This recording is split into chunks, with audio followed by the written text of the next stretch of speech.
Vienas iš svarbiausių sprendimų, apie kurį nemažai buvo kalbėta, yra pacientų priemokų atsisakymas. Taigi pradėkime nuo paprasto klausimo. Kokią iš tikrųjų problemą siekiate išspręsti?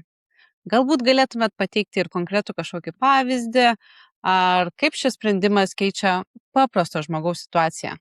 Pagrindinė problema buvo labai paprasta. Žmogus moka privalomą sveikatos draudimo įmokas. Tačiau gydymo įstaigoje kartais būdavo prašoma sumokėti dar kartą už paslaugą, kuri jau finansuojama privalomą sveikatos draudimo fondo lėšomis.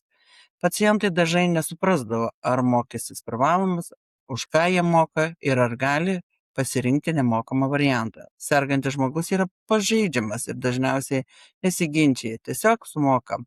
Aiški taisyklė.